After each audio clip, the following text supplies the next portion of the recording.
Oke, teman-teman, jumpa lagi dengan Awan Chai di sini, duta pajak abal-abal, pelatih konsultan pajak pertama dan satu-satunya di Indonesia. Teman-teman, kita live Instagram gratis ya guys, di channel Pajak Smart setiap hari Senin jam 8 malam. Seperti biasa, setiap hari ya sampai dunia kiamat. Oke. Dan seperti biasa teman-teman, gua disclaimer dahulu ya bahwa semua yang gue sampaikan di video ini adalah pendapat pribadi gue sendiri ya teman-teman ya. Bukanlah kajian akademis, tidak dapat dibuktikan kebenarannya.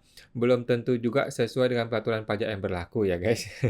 Walaupun gue seorang konsultan pajak yang masih resmi ya teman-teman ya. Walaupun sudah dipecat oleh KPI. Tetapi isi video ini bukanlah saran profesional konsultan pajak ya buat teman-teman semua. Eh, Teman-teman tidak bisa dan tidak boleh menjadikan video ini tuh sebagai satu-satunya pedoman bagi Anda untuk melaksanakan kewajiban perpajakan Anda ya. Karena masing-masing kita kan punya kasus pajak yang berbeda-beda, guys. Nah, mohon teman-teman konsultasikan ke konsultan pajak Anda masing-masing atau ke penyuluh di KPP apabila teman-teman mau tanya yang lebih spesifik lagi gitu, guys ya. Nah, seperti biasa, awal akan tersedia secara gratis langsung ya di live Instagram Pajak Smart ya setiap hari Senin jam 8 malam, guys. Oke, kita promo dulu nih teman-teman sebentar ya buat teman-teman mungkin calon konsultan pajak atau punya impian menjadi konsultan pajak ya. Atau konsultan pajak aktif atau lu yang sudah dipecat seperti gua ya atau mahasiswa karyawan yang ingin sukses berbisnis pajak akunting, yang ingin punya cita-cita punya omset miliaran per tahun gitu ya. Gue membuka kelas baru nih, program konsultan pajak pinter guys. Di pelatihan PKPP ini teman-teman akan belajar cara mengembangkan bisnis perpajakan dan akunting kita ya, hingga menjadi miliarder di era digital nih guys ya. Dalam waktu kurang dari 2 tahun saja. Dengan pelatihan intensif yang step by step dan ada live coaching online ya langsung dengan gua, kita akan ketemu dalam komunitas eksklusif ya. PKPP ini sangat eksklusif, hanya kita-kita doang ya. Terdapat video pembelajaran step by step guys. Dan paling penting nanti kita akan berjumpa langsung ya guys via live coaching interaktif setiap hari mungkin Jumat di bulan Februari nanti ya. Oke guys, manfaatkan masa promo ini ya. PKPP ini yang terbaik dan satu-satunya di Indonesia. Ya, kecap terbaik kita ya. Silakan daftar di website www.programkpp.com ya, www.programkpp.com buat teman-teman yang mau berbisnis di dunia pajak akunting.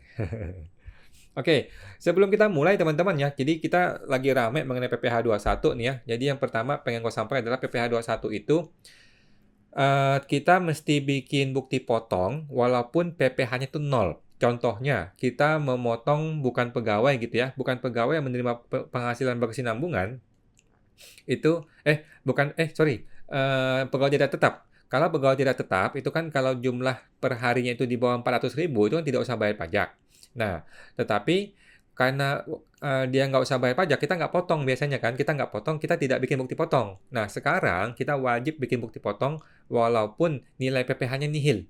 Yang penting kita ada bayar gaji atau ada bayar penghasilan untuk si bukan pegawai atau pegawai tidak tetap ini. Nah, jadi pokoknya ada uang keluar harus bikin bukti potong. Itu ceritanya untuk yang pegawai tidak tetap. Oke. Sekarang gimana kalau perusahaan sama sekali tidak ada pegawai sama sekali? Kalau perusahaan yang tidak ada pegawai sama sekali, itu tidak perlu lapor PPh 21, hanya perlu lapor di bulan Desember aja. Itu yang gue tangkap ya. Jadi Januari sampai November nggak usah lapor, tetapi bulan Desember tetap wajib lapor bagi orang perusahaan yang sama sekali tidak ada pegawai. Oke. Tetapi bagi yang ada pegawai atau ada pegawai tidak tetap, ada yang bukan pegawai, pokoknya ada bayar orang pribadi, itu masuk kategori PPh 21. Nah, maka itu tetap bikin wajib melaporkan ya. Pokoknya ada bayar, wajib melaporkan setiap bulan.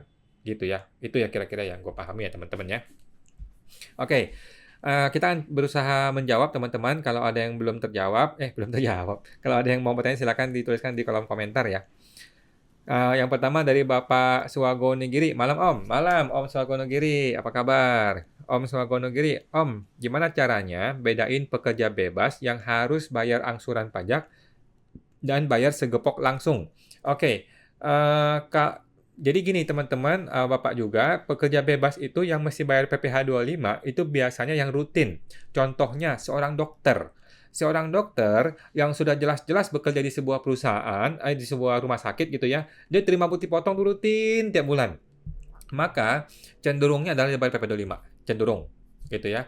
Atau mungkin seorang agen asuransi gitu ya, agen asuransi atau seorang MLM gitu ya, agen MLM. Pokoknya yang dia terima penghasilan itu rutin tiap bulan, kemudian muncul kurang bayar di SPT tahunan, maka akan cenderung bayar PPh 25 gitu. Nah, yang bayar segepok langsung, yang langsung setahun sekali itu adalah yang tidak rutin. Yang contohnya dokter, tetapi dia nggak punya pekerjaan tetap, dia tidak menetap di sebuah rumah sakit. Berarti kan dia setahun bisa dapat, bisa nggak dapat kan penghasilan kan. Nah, kalau begini dia boleh dong berargumen, gue nggak mau bayar PP 25 gue langsung aja tahunan nanti gitu. Dia bisa berargumen seperti itu. Tetapi bagi yang sudah rutin, biasanya sih AR akan suruh dia bikin PP 25. Begitu Om. Oke. Semangat bantu Om Swagonogiri. Ibu Caroline Anita, malam Bu Caroline. Lanjut. Bapak Swagonigiri. Om, kalau pekerja bebas omsetnya lebih dari 4,8 M, sarannya gimana?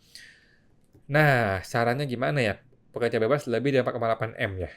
Pecah omset Pak palingan. Pecah omset Pak. Jadi dia bisa bikin PT kan? Jadi dia sendiri mungkin ditahan di 4 M, dia bikin PT baru atau PTP atau CV yang mana di situ sebagian dipecah omsetnya gitu Pak. Sebagian dipecah ke sana gitu. Kayaknya gitu ya saat ini ya yang paling memungkinkan ya. Karena kalau dia mau jadiin PKP bakal bingung nanti kalau jadi PKP ya. Kalau orang pribadi jadi PKP bingung. Gitu sih Om, paling begitu sih. Saat ini memang cuma begitu opsinya ya. Dia bikin PT atau bikin badan usaha, nanti dia pecah omsetnya. Sebagian masuk ke orang pribadi, sebagian masuk ke PT. Kayak perusahaan-perusahaan asuransi juga sudah mulai mempraktekkan cara-cara seperti ini. Kalau nggak salah ya Om. Oke, sama teman tuh Om Swagonogiri. Om Swagonogiri. Om, kalau uang kasino langsung dipakai buka restoran dan baru mulai bayar pajak dari hasil restoran tersebut, bisakah? Jawaban saya nggak bisa, Om. Jadi ketika uang itu masuk, kemudian Om langsung jadikan investasi di sebuah restoran, kan restoran ini kan menjadi aset kan? Restoran ini menjadi aset. Nah, aset ini nih yang belum kena pajak, masalahnya itu. Jadi penghasilan untuk bisa buka restoran ini belum kena pajak. Itu masalahnya, Om. Kecuali Om mau melaporkan restoran ini tidak ada aset, tidak ada barang dagang, tidak ada peralatan dapur, kan nggak mungkin. Gitu sih Om. Jadi sebaiknya kalau memang ada penghasilan, walaupun dari kasino, kita mau bersihkan uang ini, ya udah kita laporkan sebagai penghasilan lain-lain, kita bayar pajaknya, barulah kita boleh pakai. Mau beli aset, mau buka restoran, atau mau ngapa-ngapain. Itu lebih aman sih Om. Semangat tuh Om Swagonogiri. Ibu Hiedas, mohon info Pak Wan. Ya Bu Hiedas. Apa perbedaan e-invoice, invoice online, dan invoice manual dalam pencantuman atau pembubuhan tanda tangan dan stempel? Perlukah invoice dibubuhi tanda tangan dan stempel? Mohon diberikan. Saya sendiri belum terlalu memahami ini, Bu. Tetapi menurut saya sih, AR mah harusnya bisa inilah ya, bisa menerima lah, bisa maklum lah ya. Zaman sekarang kan semua sudah online, sudah serba online gitu ya. Semua sudah serba online. Sudah serba tidak pakai kertas lagi gitu kan. Jadi menurut saya main digital aja deh. Kalau memang digital aja gitu. Apakah ada bedanya invoice online? Saya nggak tahu juga ya. Tetapi saya rasa boleh-boleh aja lah ya. Nggak ada masalah sih harusnya. Nah, mengenai tanda tangan dan stempel, seharusnya ada. Sebaiknya ada tanda tangan dan stempel. Tanda tangan kan bisa online, bisa digital kan? Stempel pun bisa digital sekarang kan? Jadi tinggal kasih stempel dan tanda tangan digital aja semua gitu. Jadi kalau ibu memang memungkinkan untuk bikin digital aja, bikin digital, kirim file PDF sudah selesai. Gitu. Itu sih kalau saya pikir ya. Kalau zaman sekarang udah nggak zaman lah kayak kertas manual gitu ya. Kalau masih mau boleh gitu. Kan di Undang-Undang ITE yang terbaru sudah disebut bahwa e-sign atau tanda tangan digital kan sudah diakui. Jadi harusnya nggak ada masalah dengan tanda tangan digital. Silakan dilakukan Bu. Menurut saya sih oke-oke aja. Oke. Selamat teman tuh Bu Hiedas. Bapak Ovon ya Andi. Malam Kak Awan, suaranya agak kecil kok. Oh ya, mohon maaf ya kalau suara kecil ya. Mohon maaf ya, saya nggak tahu juga di mana ngaturnya nih. Mohon maaf ya teman-teman kalau suara kecil ya. Ini ada di sini nih. Oke, saya taruh sini lagi deh, lebih dekat deh. Oke, Bapak Agus Mulyawan 88. Bang, kalau gaji di bawah PTKP semua, apakah pelaporan PPh 21 hanya dilapor Desember saja terkait peraturan baru ini? Jawabannya tidak Pak ya, setiap bulan harus lapor. Oke, jadi setiap bulan ketika kita ada bayar gaji, baik itu kepada pegawai tetap, pegawai tidak tetap, ataupun bukan pegawai, kita ada bayar nih kepada orang pribadi, maka kita harus lapor SPT PPh 21. Terlepas dari ada atau tidak ada PPh yang kita potong. Gitu, Pak. Kalau semua orang di bawah PTKP, kan kita tidak ada potong PP21. Apakah perlu lapor? Jawabannya tetap perlu lapor.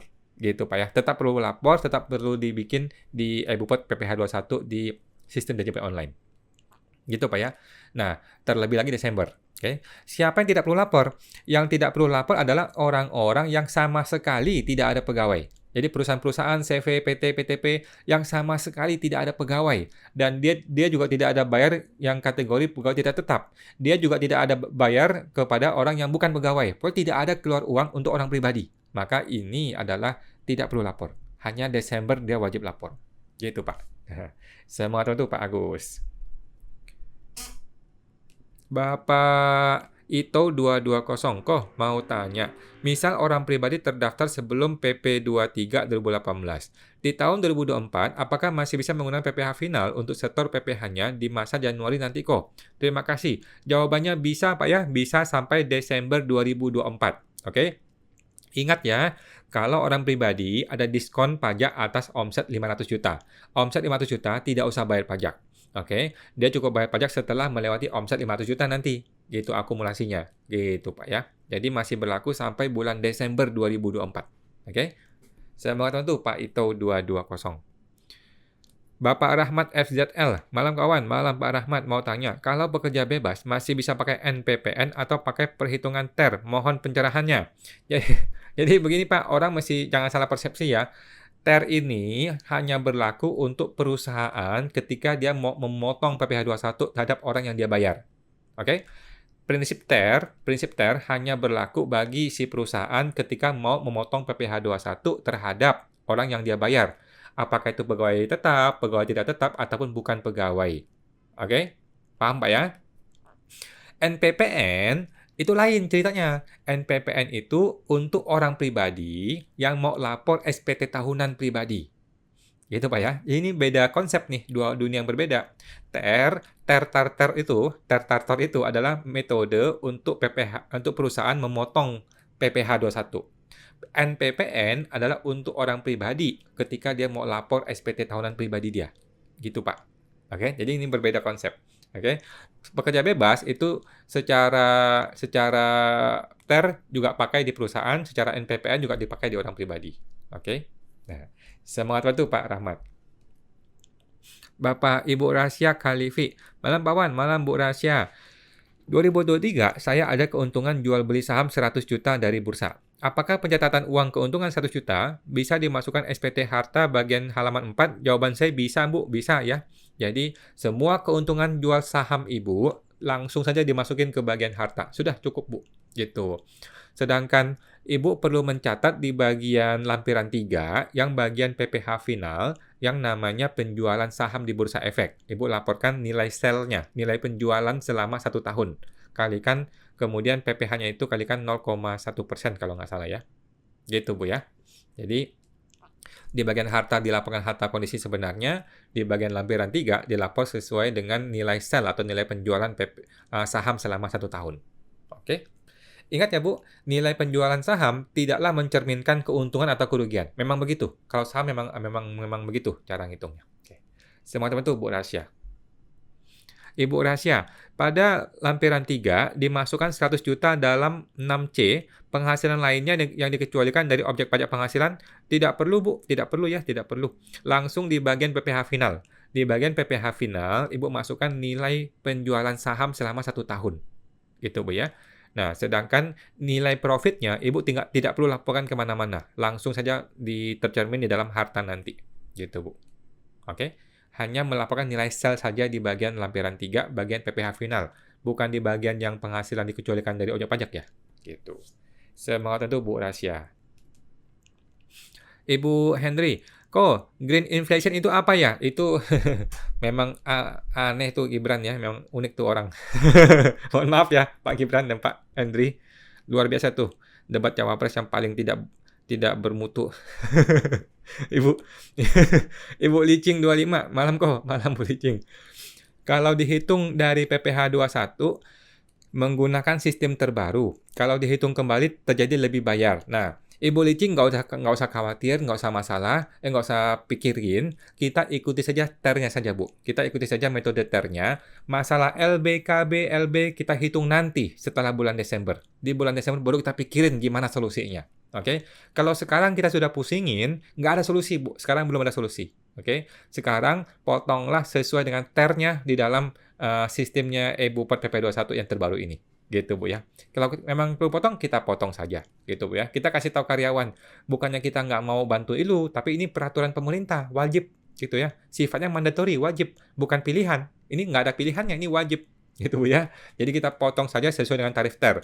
Apakah nanti akan ada LB atau kurang bayar atau LB atau KB? Nanti, bulan Desember baru kita pikirkan gimana solusinya. Itu, Bu ya. Semangat itu, Bu Licin. Bapak Web Bare Mitchell. Malam kok, malam Pak Web. Suaranya kurang keras. Oh, mohon maaf ya Pak ya. Sekarang mungkin udah keras belum ya? Saya mendekatkan ini nih, mendekatkan ke sini. Harusnya sih aman ya. Oke. Bapak Chanutami, Ibu Chanutami 48. Malam kok, malam Pak Chanutami. Untuk PPh final 0,5% tahun ini apakah masih berlaku? Jawabannya masih Bu ya, sampai bulan Desember 2024. Oke, sampai masa Desember 2024 masih berlaku. Oke. Semoga teman tuh Bu Chanutami. Tapi ini untuk orang pribadi Bu ya, untuk orang pribadi ya. Kalau untuk PT CV berbeda. Kalau PT itu 3 tahun sejak dia berdiri, kalau CV 4 tahun sejak dia berdiri, kalau PTP itu 4 tahun sejak dia berdiri. Oke. Mudah-mudahan nggak salah Ibu. Oke. Sorry terpotong. Tadi sampai siapa? Terpotong. Mohon maaf teman-teman ya.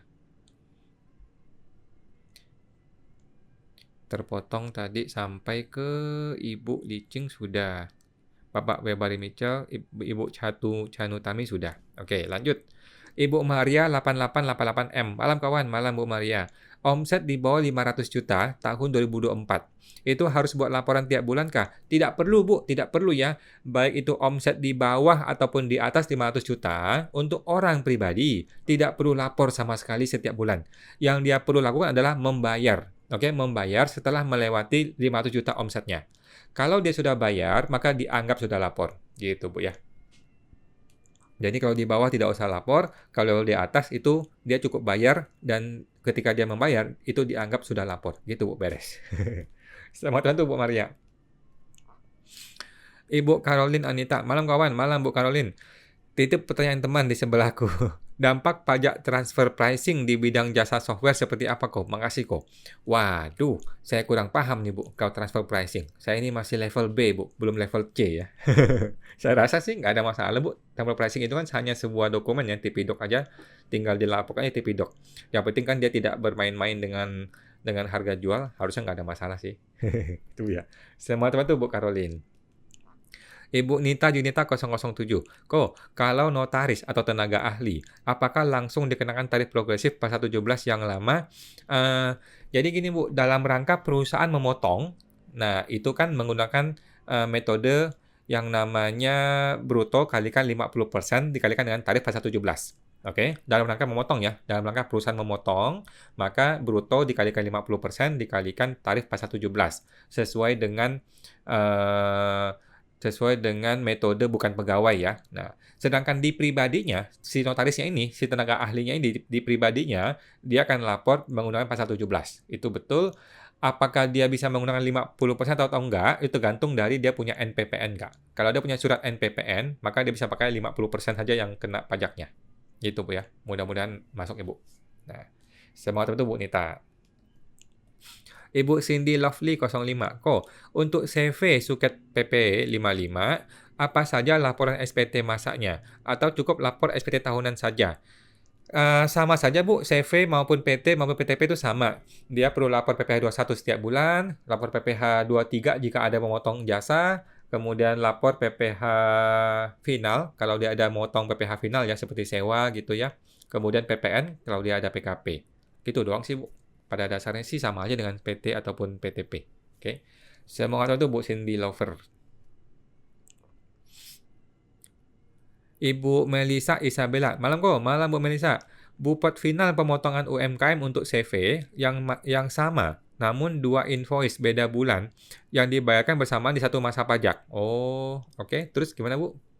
Gimana pertanyaannya? Mohon maaf terpotong Ibu Melisa pertanyaannya.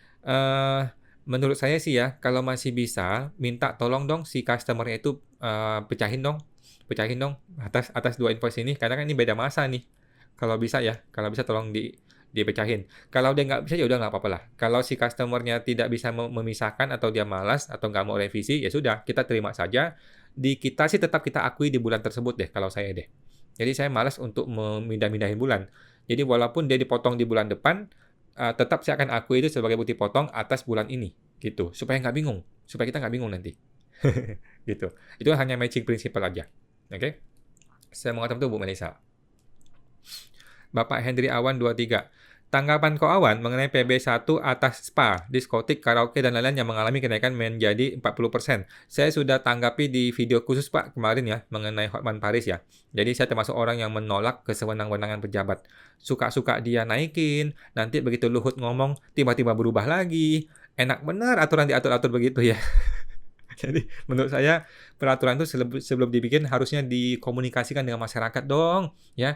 Terutama para pelaku usahanya masih dikomunikasikan gitu loh. Ini kan tiba-tiba mendadak di blow up, tiba-tiba mendadak jadi aturan baru, orangnya ngamuk, lapor ke Luhut, Luhut sekali kalimat langsung turun, langsung berubah. Lah enak benar undang-undang tinggal diatur-atur begitu kan. Jadi ya, menurut saya sih, saya menolak kesewenang-wenangan ya. Kita nggak ngomong mengenai tarifnya berapa persen, tetapi sewenang-wenangnya itu loh. Oke. Semua teman tuh Pak Henry. Bapak M. Lutfi Maulana 7. Kok, kalau tarif TER lebih bayar, gimana bikin Bupot di Desember? Nah, jawabannya Pak Lutfi, kita nggak usah khawatir dulu. Nanti urusan Desember. Nanti Pak, masih 11 bulan. Masih 11 bulan lagi. Kita belum tentu masih hidup. Jadi nggak usah pusingin.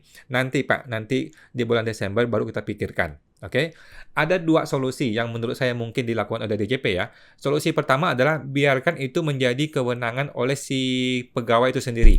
Jadi si pegawai silakan hitung sendiri. Kalau mau minta kembalikan LB-nya, diminta restitusi. Jadi solusi pertama ya, ini paling benar, paling gampang. Kembalikan kepada pegawai masing-masing. Di perusahaan sudah memotong, sudah nggak usah dipusingin lagi. Biar si karyawan yang ngurus sendiri. Solusi kedua adalah bukti potong di bulan Desember dibikin minus. Oke, bukti potong di bulan Desember dibikin minus sehingga nilai menjadi nihil. Itu solusi yang kedua yang selama ini masih kita lakukan. Oke, cuman saya sih lebih menyarankan solusi pertama aja. Yang potong-potong aja setiap bulan, nanti apakah jadi LB atau kurang bayar, biarlah itu menjadi perhitungan pribadi si orang pribadi itu di SPT pribadi dia. Itu menurut saya lebih tepat gitu sih Pak. Tapi kita tunggu bulan Desember bagaimana petunjuk dari kantor pusat DJP. Semua teman-teman Pak Lutfi. Bapak Randi TJ, kok mau tanya, kalau tahun lalu temen ada cicil PPh 25, karena penghasilan UMKM dia nggak masukin ke penghasilan final di SPT, tapi malah masuk penghasilan lainnya. Itu gimana Eko? Apa harus betulin? Ini SPT 22 atau SPT 2023 Pak? Kalau SPT 2022 udah bedain aja Pak, nggak usah pusing. Sekarang kita fokus SPT 23 aja. Belum tentu pemeriksaan kok. Belum tentu pemeriksaan, kalaupun pemeriksaan juga kita bisa betulkan nanti kok. Gitu sih Pak. Nggak ada masalah sih. Yang penting tidak LB ya. Yang penting tidak LB. Nah, sepanjang SPT-nya kurang bayar, ya sudahlah, bayar aja beres gitu Pak. Daripada kita repot pembetulan. Yang penting hartanya benar nggak? Yang penting hartanya betul. Kalau harta sudah betul, yang lain-lain sih saya udah nggak usah pusing. Itu nanti kalau mau pembetulan gampang. Gitu. Yang penting hartanya nih harus nyambung. Gitu sih Pak. Oke. Semua teman tuh Pak Randi TJ. Bapak Rokim Syah, malam kawan. Malam Pak Rokim Syah. Ibu Mijin, malam kawan. Izin tanya, kalau CV belum PKP, jika ada penjualan ke CV tersebut, apakah kita sebagai PT PKP harus buka faktur pajak penjualan atas nama CV tersebut? Jawabannya iya Bu, perlu. Karena kewajiban buka faktur itu ada di penjual. Kalau si penjualnya PKP, gitu Bu ya. Jadi kalau penjualnya PKP, maka dia harus buka faktur pajak. Nggak peduli siapa yang beli, nggak peduli yang beli ini orang pribadi kah, CV kah, PKP kah, atau non PKP kah, nggak peduli. Pokoknya penjual PKP, maka si penjual wajib buka faktur pajak. Itu Bu intinya. Jadi jangan lihat siapa pembelinya, tapi lihat siapa penjualnya. Kalau penjualnya PKP, maka wajib buka faktur pajak. Gitu Bu. Semua teman tuh Bu Mijin.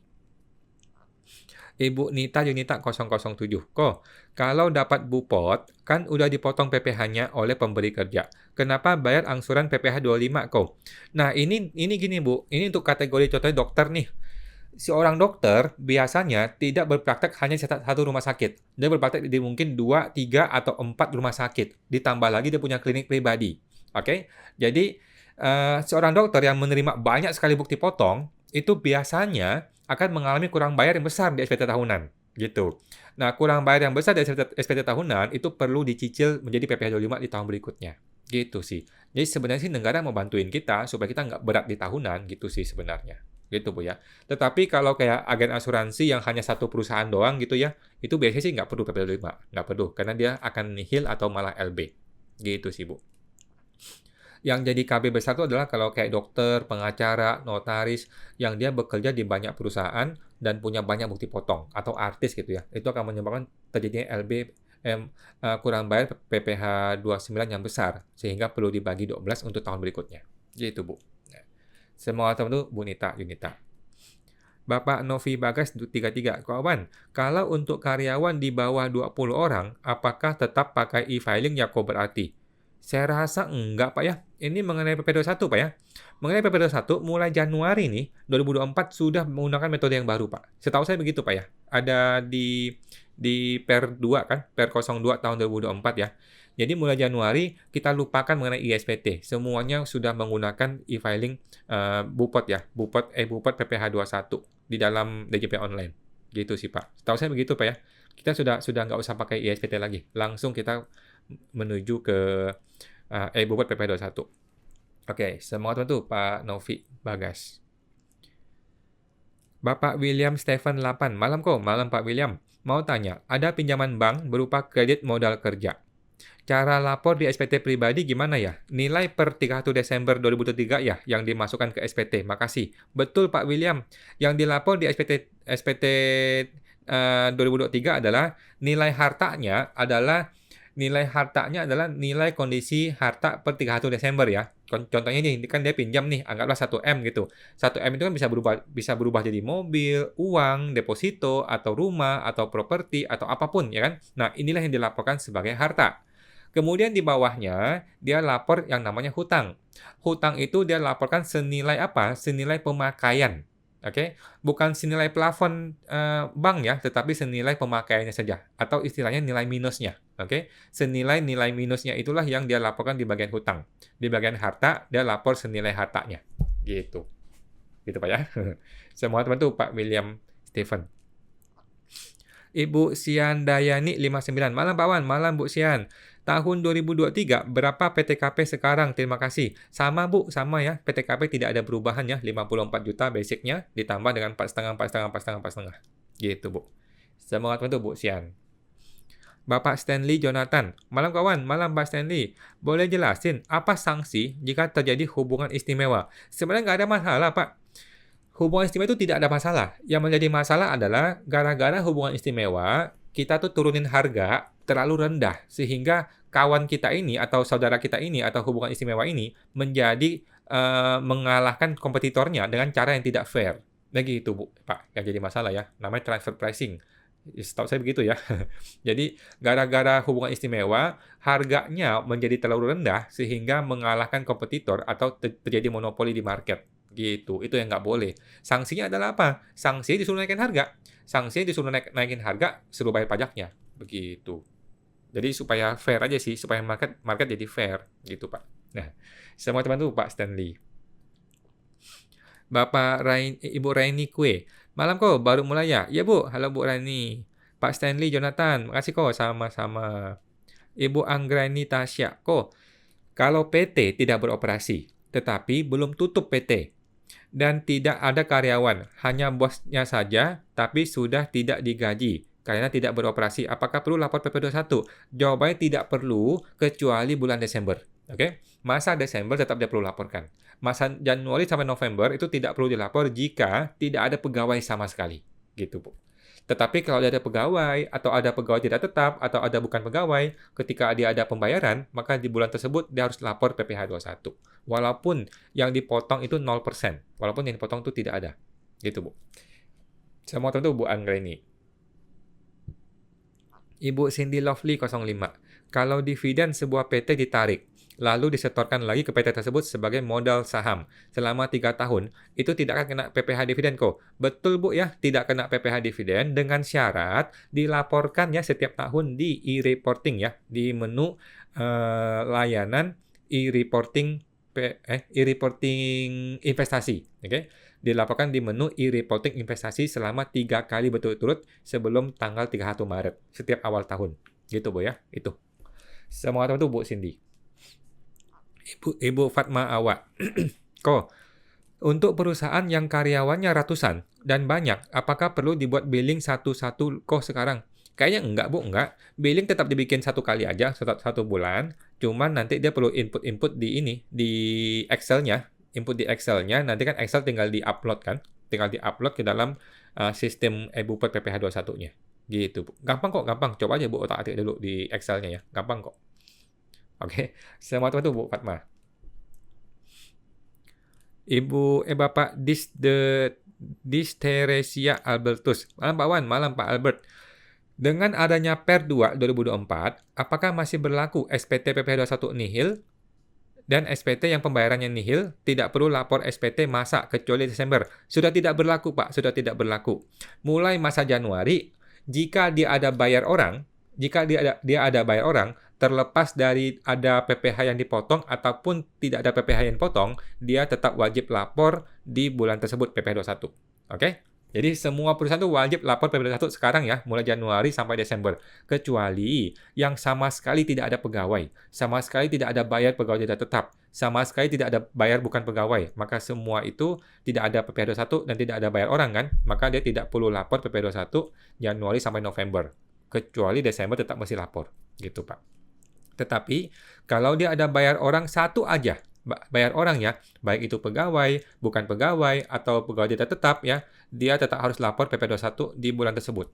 Walaupun dia ada atau tidak ada pemotongan PPh 21-nya. Gitu Pak ya. Selamat teman tuh Pak Albertus.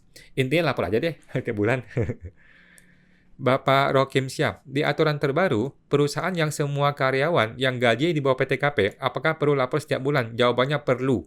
Perlu Pak ya. Kalau dia punya karyawan, baik itu di atas PTKP ataupun di bawah PTKP atau sebagian PTKP, sebagian di atas PTKP, pokoknya semuanya harus lapor PPh 21 setiap bulan. Gitu Pak ya. Memang begitu.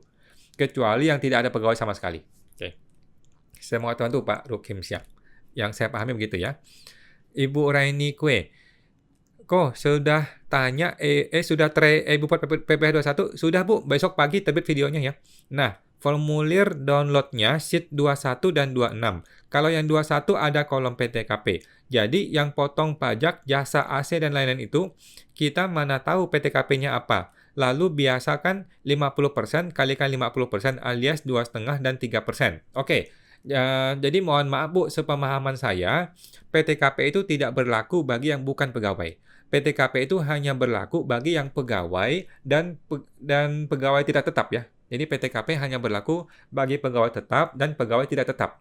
Sedangkan kategori bukan pegawai itu tidak perlu isi PTKP. Itu akan langsung yang Ibu bilang ini, langsung bruto dikalikan 50% dikalikan dengan tarif pasal 17. Itu pun sudah dihitung otomatis oleh si sistem nanti Bu. Gitu ya, setahu saya begitu Bu. Oke. Semoga teman-teman Bu Raini. Bapak William Stephen 8. Mau tanya lagi kok. Kalau pembagian prefer dari CV, cara lapor ke SPT pribadi bagaimana ya kok? Makasih. Oke. Bapak akan lapor di 2 bagian ya, yang namanya prefer dari CV. Yang pertama adalah di bagian harta. Bapak laporkanlah kondisi per 31 Desember 2023. Contohnya, prefer itu bentuknya apa sekarang? Apakah di tabungan? Apakah deposito? Apakah saham? Apakah berubah jadi mobil atau motor? Pokoknya, laporkan di bagian harta di kondisi 31 Desember. Yang kedua, Bapak laporkan di lampiran 3. Di lampiran 3, bagian yang bawah, yang namanya penghasilan yang tidak termasuk objek pajak ya. Nah, pilih di situ ada namanya bagian prefer di situ. Atau penghasilan dari komanditer di situ. Masukin di situ, senilai prefer yang Bapak terima. Oke? Saya mengatakan itu Pak William. Ibu Rainia Kua, perusahaan yang memang nggak ada bayar gaji karyawan, jadi perlu lapor PPh 21 nihil, nggak usah Bu. Kalau dia tidak bayar gaji karyawan tetap, dia tidak ada bayar gaji pegawai tidak tetap, dia juga tidak ada bayar untuk bukan pegawai, sama sekali nggak ada bayar sama sekali nih. Nah, maka tidak usah lapor. Dia tidak usah lapor, kecuali bulan Desember dia perlu lapor. Gitu, Bu ya. Mudah-mudahan masuk ya. Semangat bantu Bu Raini. Ibu Glenny Sutanto. Lapor tiap bulan terakhir per tanggal berapa ya lapornya kok? PPh apa nih Bu? PP21 ya? Kalau PP21 itu bayar tanggal 10, lapor tanggal 20. Oke, kalau PP21 ya, bayar tanggal 10, lapor tanggal 20 bulan berikutnya. Oke. Semangat tuh Bu Glenny. Ibu Iame Guards. Malam, mau tanya, kalau hitungan PP21 tidak menggunakan TER dan tetap menggunakan hitungan progresif, kira-kira bagaimana? Jawabannya tidak boleh, Bu. Tidak boleh ya. Sudah dikasih yang mudah, yang gampang, jangan kita mempersulit diri sendiri. Gitu ya. Tidak ada option di dalam PER 2 ataupun PMK-nya ya. Yang namanya TER itu wajib. Gitu, wajib. Kita lupakan metode yang lama. Sudah nggak ada tuh metode yang lama. Kita itu sudah bagian dari masa lalu. Sekarang kita ngurusnya TER. Hanya TER dan TER dan TER. Gitu, Bu ya. Tidak ada opsi. Semua teman tuh, Bu, Pak Ya Megat. Bapak 16879015. Malam kawan, malam Pak. Saya punya apartemen dikelola oleh Travelio. Bagi hasil sampai dengan 25%. Manajemen operator Travelio. Dan IPL owner yang bayar. Saya mau tanya hasil yang saya peroleh dikenakan tarif berapa? Wah. Paling Bapak kalau mau gampang, Bapak pakai pekerja bebas. Bapak bikin surat norma kan? Bapak bikin surat norma, kemudian penghasilan bersihnya nih, Bapak anggap sebagai bruto, Bapak kalikan dengan 50%, kemudian hitung tarifnya. Ya, sesuai dengan tarif pekerja bebas. Jadi Bapak anggap aja pekerja bebas, biar gampang gitu Pak ya. Kecuali ini kalau Bapak kan punya apartemen dikelola oleh Travelio. Kecuali kalau Bapak yang punya apartemen, yang owner ya, Bapak adalah owner dan sudah bayar 10% PPh sewanya, maka itu masuk ke kategori PPh final. Tetapi kalau Bapak hanya agent atau sifatnya ini hanya apa namanya? Kayak komisioner gitu, maka Bapak boleh bilang sebagai pekerja bebas. Pekerja bebas, Bapak pakai metode norma 50% aja, paling gampangnya. Cetak surat norma, Pak ya. Ingat cetak surat norma, supaya Bapak bisa pakai 50% yang kena pajak. Oke?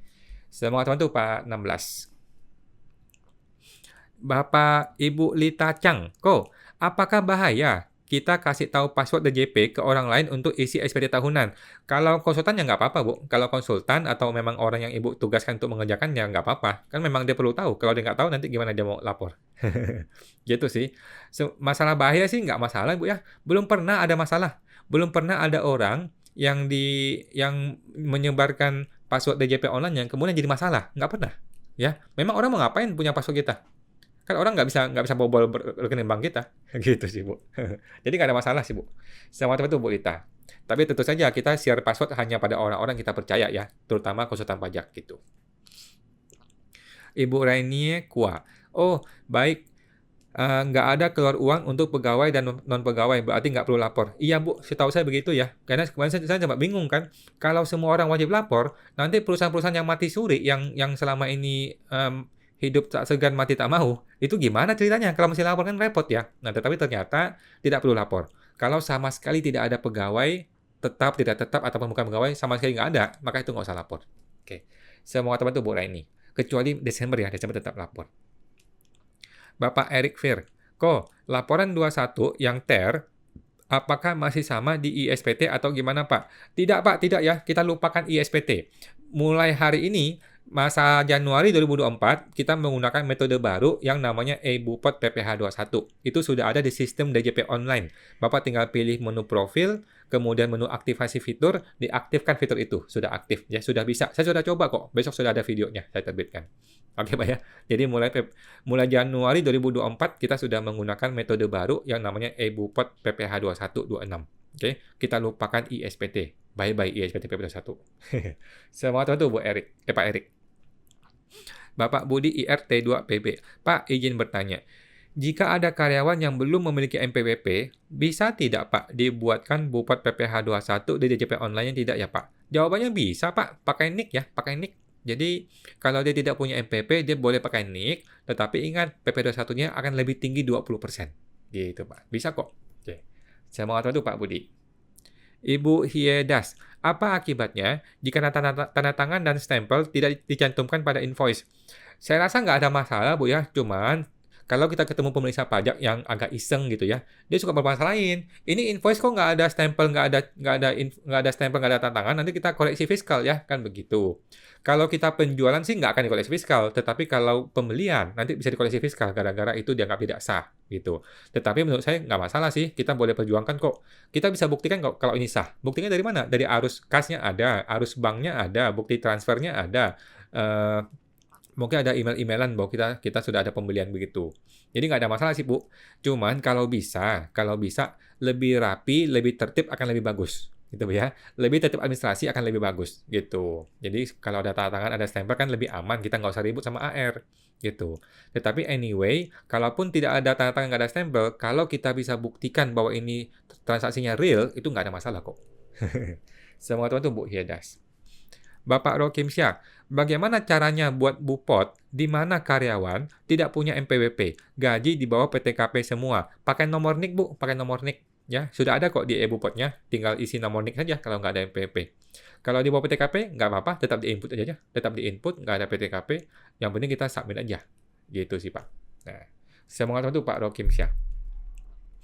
Ibu Ia Nixon 24, kok gimana PPh 21 setahun lebih bayar saat di bulan Desembernya menggunakan tarif Terko? Oke, kita nggak usah khawatir, Bu ya, atau Bapak, kita nggak usah khawatir. Jadi, mengenai LB, nanti kita pusingin di bulan November menuju ke Desember. Oke, nanti ya, di bulan Desember baru kita pikirin. Kita biarkanlah negara berpikir untuk membantu kita. Sekarang ini, kita potonglah sesuai dengan tarif Ter. Udah, gitu aja.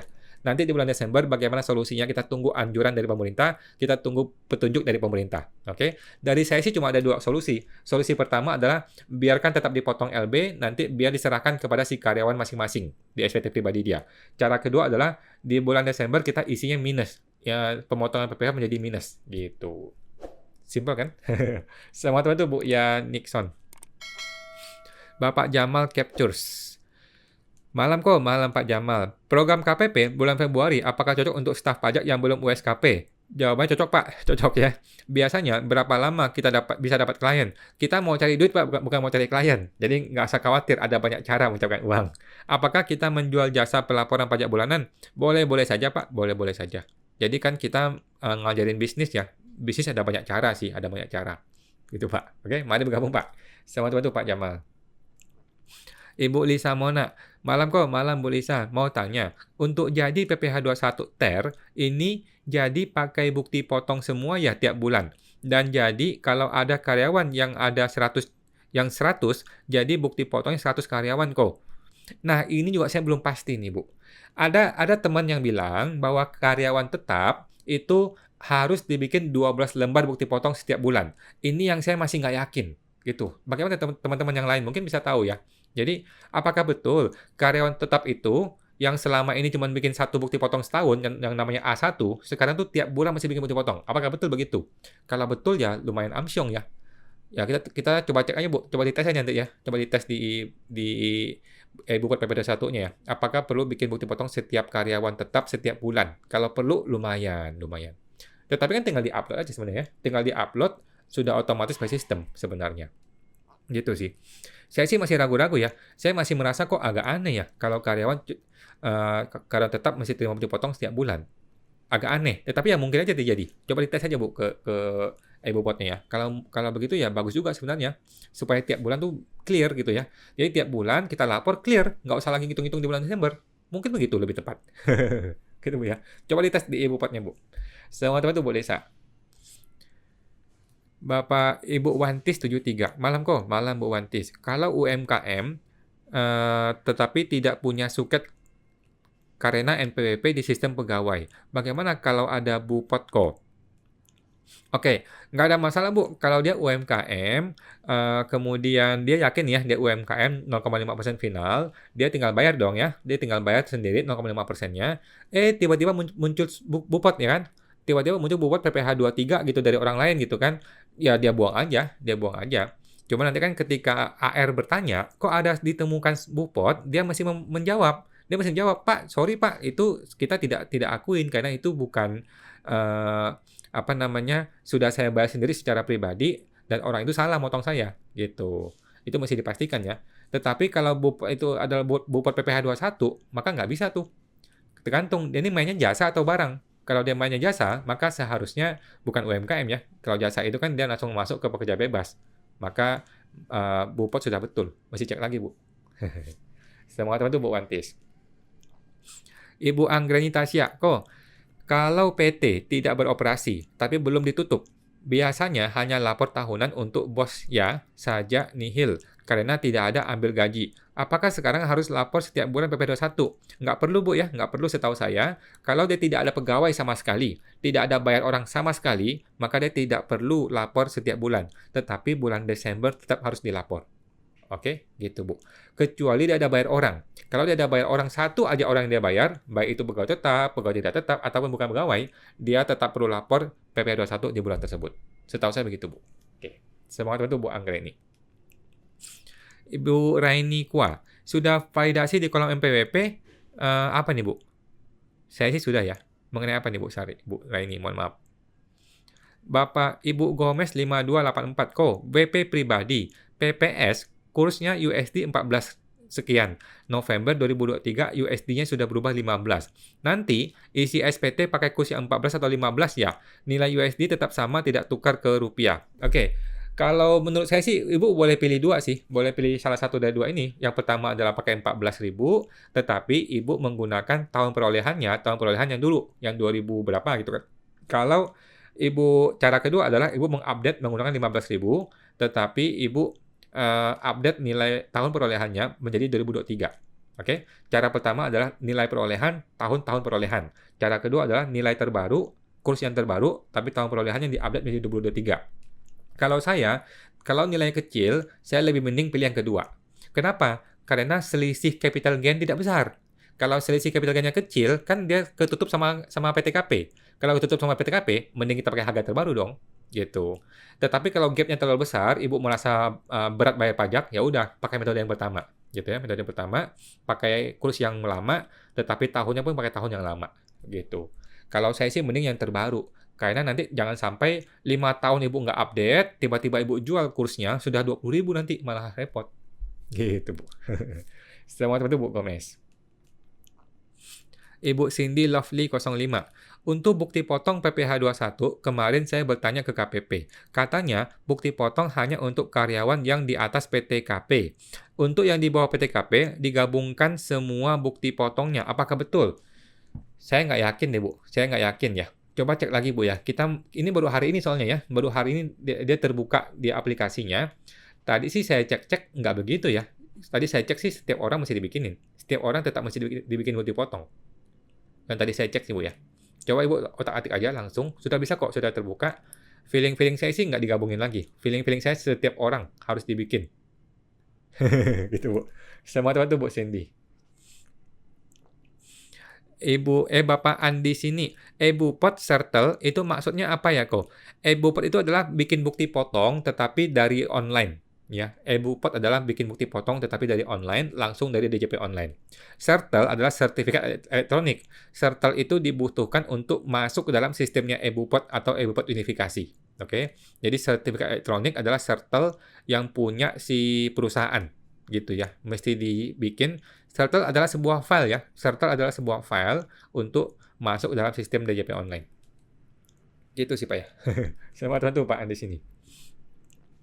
Ibu Renci, kok daluarsa pajak itu 5 tahun ke belakang ya kok? Betul. Misalnya, saya dapat hibah rumah dari orang tua tahun 2011 dan sudah saya laporkan selama ini di SPT saya, tetapi tidak dilapor di SPT Ortu. Nggak ada masalah, Bu. Sudah lama sekali, sudah 11 tahun, 10 tahun yang lalu. Udah lewat, Bu. Sudah aman. Sudah aman, Bu. Semoga teman-teman, Bu Renci. Sudah aman, Bu. Tenang saja. Ibu Tio 1047. Sudah aman suaranya, tapi kadang ngegaung. Ya, mohon maaf ya, teman-teman. Mohon maaf. Begitulah. Bapak Yudi Sunario. Malam Pak Yudi. Ada karyawan resign di Januari. Apakah tetap pakai TER hitung gaji terakhirnya? Disetahunkan di bawah PTKP. Makasih kok. Menurut saya sih iya Pak ya. Menurut saya iya. Karena begini, di dalam sistem Bupot, Bapak sudah lihat belum? Di dalam menu Bupot tidak bisa ngitung manual. Di dalam menu EBUPOD, Bapak isi dia punya penghasilan, isi PTKP-nya, otomatis langsung terhitung PPh. Jadi sudah tidak ada pilihan untuk tidak mau potong. Tidak ada pilihan nih. Orang ini bakalan di bawah PTKP nih. Dia akan resign. Maka saya tidak akan potong PPh-nya. Nggak bisa. Karena di EBUPOD itu sudah otomatis terhitung PPh-nya. Gitu, Pak. Jadi, sementara tetap kita potong. Kalau saya sih ya, sementara tetap kita potong, nanti kita lihat arahan dari pemerintah bagaimana. Apakah dikembalikan kepada si pegawai itu sendiri, ataukah nanti akan dikembalikan uangnya melalui mekanisme bagaimana. Gitu sih, Pak.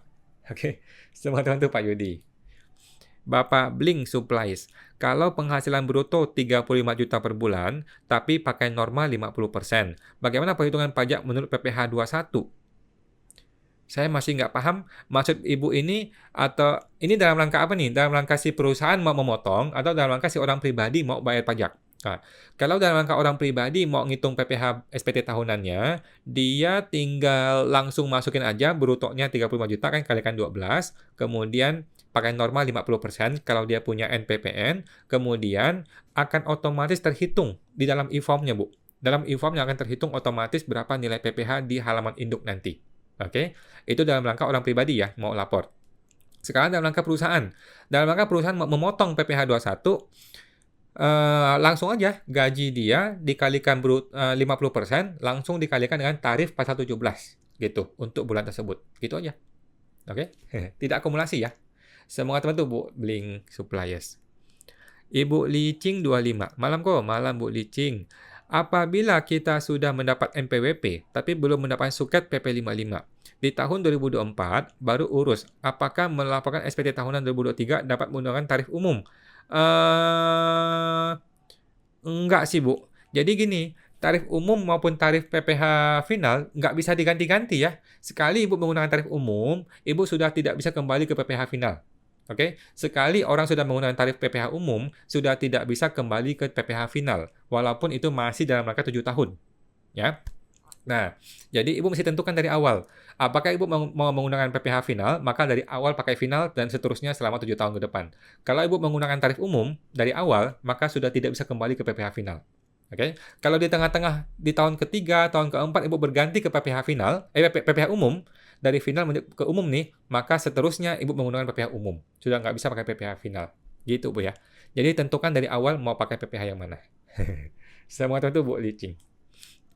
Bapak Klasika Kala, kok live-nya di save nggak ya kok? Di save Pak, di save dan akan kita publish hari ini juga, dan besok siang akan kita publish di YouTube ya, YouTube Pajak Smart dengan format yang lebih bagus, yang sudah ada yang kelihatan siapa-siapa yang nanya, gitu Pak ya. Semua teman tuh, Pak Klasika Kala. Ibu Siandayani 59, malam Pak Wan, malam Bu. Tanya, kalau orang pribadi harta sudah dipindahkan ke SPT anak, terpotong Bu, terpotong. Ibu Siandayani ya, harta sudah dipindahkan ke anak, nggak ada masalah Bu, nggak ada masalah. Kalau harta sudah dilapor di SPT orang tua, kemudian dihibahkan kepada si anak, kemudian dia pindahkan kepada si anak, ya nggak ada masalah. Nanti si orang tua tinggal lapornya sudah nol atau sudah berkurang hartanya, gitu kan? Karena sudah pindah ke anak, gitu Pak. Nggak ada masalah sih. Semoga itu Bu Siandayani. Bapak Host Hen, malam Pak Wan, malam Pak Host. Gimana kalau sudah terlanjur mohon NPPN 2024, semuanya dari tahun 2018 ke 2022 UMKM final 0,5%. Gimana untuk kembalikan lagi ke UMKM finalnya? Apa cukup kirim surat ke KPP menyatakan? Oke, jadi gini Pak. Bapak mencetak NPPN bukan berarti Bapak cancel atau batal PPh umum, PPh UMKM-nya. Enggak ya. Jadi mencetak NPPN bukan berarti kita cancel PPh UMKM, enggak ya. NPPN itu maksudnya dia bisa menggunakan norma untuk pekerja bebasnya. Untuk UMKM-nya tetap boleh dipakai. Gitu Pak ya. Nah, UMKM 0,5% akan batal jika dia mencetak sebuah surat yang namanya memilih menggunakan PPh umum. Gitu Pak. NPPN itu bukan ya, bukan itu. Jadi nggak usah khawatir, Bapak sudah betul, Bapak punya UMKM final tetap bisa berjalan. Oke, yang menjadikan batal PPh UMKM adalah mencetak sebuah surat yang namanya memilih tarif PPh pasal umum, PPh umum. Nah, itu Bu, itu Pak. Kalau NPPN bukan ya. Semua itu Pak Host Hand. Pak Hoshen batalkan NPPN-nya. Nggak perlu dibatalkan, Pak. NPPN sudah dicetak, tidak perlu dibatalkan. Karena itu tidak akan merubah Bapak punya UMKM. Nggak akan merusak Bapak punya UMKM. Nggak pengaruh kok. Oke? Santai, Pak. Bapak Ibu Glenny Sutanto. Kok, pemilik CV kan penghasilannya cuma dari CV berupa prive. Oke. Kalau privenya hanya sesekali diambil, apakah harus tetap lapor per bulan? Nggak perlu, Bu. Kalau lapor bagaimana cara hitung penghasilannya tiap bulan? Nggak perlu, Bu, ya. Prive itu tinggal ditransfer saja, dibayar saja, tidak usah dihitung pajaknya, nggak usah dilapor secara pajak, nggak perlu, Bu. Ini ngomongin laporan apa nih, Bu? Kalau laporan PP21 sih nggak pengaruh ya. Laporan PP21 tidak terpengaruh oleh prive. Prive itu tidak ada hubungan dengan PP21. PP21 itu hubungannya dengan pegawai. Pegawai tetap, pegawai tidak tetap, atau bukan pegawai. Kalau prive itu bukan PP21 ya. Gitu, Bu, ya. Semua itu Bu Glenny. Bapak Santosa Aka, kalau PPh 21 dokter sebagai pegawai tetap di rumah sakit, sebagai kepala instalasi, dan juga mendapatkan jasa medis atas tindakan maupun visit. Bagaimana perhitungannya ya, Apakah dihitung 2 kali ya? Maksud Bapak dari segi si rumah sakit ya? Gabungin aja, Pak, gabungin. Kalau dari segi rumah sakit, gabungin saja semuanya, kemudian dihitung ternya. Udah, beres, Pak. Digabungin semua, dihitung ternya, selesai. Nggak usah pusing. Oke, semua tentu Pak Santoso Aka. Ibu Endang Dwiyati, laporan rugi laba yang dilampirkan di SPT badan, itu laporan rugi laba fiskal atau komersil? Laporan, kalau saya sih komplit, Bu, ya, fiskal ya. Kalau saya sih fiskal ya. Jadi laporan laba rugi yang saya kirim adalah laporan laba rugi, ada fiskal, dan fiskal. Ada koreksi positif, koreksi negatif, dan fiskal. Kalau saya sih gitu ya. Jadi laporan laba rugi saja, laporan laba rugi yang sudah difiskalin. Kalau saya sih gitu, Bu. Semua itu Bu Endang. Ibu Raini Kua.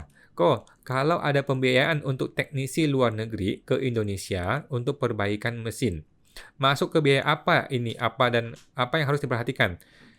Yang benar setahu saya, Bu, ya, potong PPh 26 20%. Oke, untuk kategori bukan pegawai. Bukan pegawai, ya. Bukan pegawai, PPh 26 20%. Setahu saya sih begitu, Bu. Ya, PPh 26 ya. Semua teman tuh Bu Reni. Ibu Yan Hartono. Saya baca artikel di DTC. Katanya, kalau transaksi beli barang sama UMKM, kita tetap harus buat bukti potong yang nihil. Jadi, mungkin ini kita pemotong mesti lapor tiap bulan ya. Benar nggak, saya rasa enggak, Bu, kalau hanya untuk barang ya. Kalau jasa, iya. Kalau jasa, kita mesti bikin bukti potong 0,5%. Gitu. Kalau beli barang sih enggak lah. Kalau beli barang enggak. Cilaka kalau beli barang harus bikin bukti potong. Mateng deh. Masa kita beli sendok, beli pulpen, beli apa gitu dari UMKM masih bikin bukti potong, nggak mungkin. Rasanya sih enggak ya. Kecuali jasa. Kalau kita bayar jasa, maka kita mesti bikin pemotongan dong. Pemotongan PPh 23 atau pemotongan PPh final 0,5% kalau dia punya suket. Gitu sih, Bu, ya. Hanya untuk jasa aja. Kalau barang sih enggak. Semua teman itu Bu Yan. Bapak Pak Jaka 21. Capres mana yang menguntungkan dalam perpajakan? Jadi kita bayar pajaknya dikit. Enggak, Pak. Sama aja, Pak. Sama aja. Semua teman itu Pak Jaka. Ibu Endang Dwiyati. Perusahaan punya karyawan. Tapi karena kondisi keuangan perusahaan, gaji tidak diberikan rutin. Oke? Tidak diberikan rutin, terus bagaimana? Terpotong, Bu. Perusahaan punya karyawan tetap, tapi kondisi keuangan perusahaan maka gaji tersebut tidak diberikan rutin tiap bulan. Apakah karyawan tersebut tetap boleh diperlakukan sebagai karyawan tetap terkait dengan PP21? Boleh-boleh aja, Bu. Boleh-boleh saja. Jadi menurut saya sih, ini kan kesepakatan ya antara perusahaan dengan si pegawai. Kalau mereka sepakat, ya udah deh, kita lagi susah nih, bayar gajian 2 bulan sekali ya nggak apa-apa. Dan apakah dia tetap pegawai tetap? Ya tetap, Bu. Tetap pegawai tetap, ya. Tidak akan berubah status menjadi tiba-tiba pegawai tidak tetap gitu. Enggak sih. Menurut saya sih boleh-boleh aja, Bu. Menurut saya ya. Semoga teman tuh, Bu Endang. Ibu Siandayani 59. Yang saya tanyakan di kolom harta, orang tua kan sudah 0. Dan pelaporannya untuk dihapus MPWP. Karena sudah meninggal. Gimana caranya, Pak Awan? Jadi dia meninggal, kemudian mau cabut MPP gitu, Pak ya, Bu ya. Nggak ada masalah, Bu. Yang pertama adalah lapor dulu SPT tahun terakhir. Lapor SPT tahunan yang terakhir, yang 2023 nih ya. Lapor dalam kondisi sudah bersih. dalam kondisi sudah nol semua, sudah bersih semua dilaporkan. Setelah itu si ahli waris datang ke KPP, bawa KTP, bawa NPWP, bawa surat kematian ya, kasih tahu ini orang mohon maaf nih almarhum sudah meninggal, minta dicabut NPWP-nya. Ada formulirnya, diisi formulir pencabutan NPWP. Ya mungkin proses 1 bulan 2 bulan akan ada pemeriksaan kecil dan langsung selesai sih harusnya sih kalau orang meninggal. Kecuali ada denda mesti dibayar dulu gitu-gitu sih Bu. Oke. Datang ke KPP Bu. Saya mau bantu Bu Sian. Bapak Bugi Prada. Malam kawan, malam Pak Bugi. Mau tanya, apabila suami istri memiliki usaha masing-masing dan memilih PH atau MT, omset per tahun suami 3M dan omset istri 3M, apakah masih bisa pakai PPh final UMKM? Tidak bisa Pak, tidak bisa. Dalam rangka menghitung PKP, itu suami istri digabung. Oke, dalam rangka menghitung PKP, suami istri digabung. Jadi lebih baik dia mesti memilih nih, si istri dibikinin PTP aja. Jadi si istri bikin PTP saja, si suami tetap begitu, gitu. Suami tetap 3M, sementara si istri bikin PTP, bikin PT perorangan, nanti dia usaha di PT aja, gitu Bu ya. Supaya memisahkan omset. Semangat itu Pak Bugi. Ibu Wantis, kok PPh TER ini memang harus dibuat bupet tiap bulan ya? Setahu saya begitu Bu. Ini masih membingungkan ya. Saya juga kurang yakin, tetapi sepertinya sih arah-arahnya ke sana ya. Arah-arahnya ke sana ya. Akan bikin bukti potong setiap bulan. Tetapi nggak susah kok pakai Excel. Kalau kita sudah terbiasa malah enak. Nanti tinggal di upload aja, tinggal di upload sudah otomatis jadi semua bukti potongnya secara by system. Gitu Bu ya. Seperti arah-arahnya akan ke sana. Karena baru hari ini saya cobain juga ya. Oke. Semangat teman-teman Bu Wantis. Kita masih menguasai Excel-nya sebenarnya ya. Nanti tinggal di upload aja pakai import. Oke. Nah, teman-teman mohon maaf nih sudah jam 9 ya, belum terjawab semuanya. Akan saya tampung dulu ya, nanti kita jawab di video berikutnya di YouTube ya, teman-teman ya.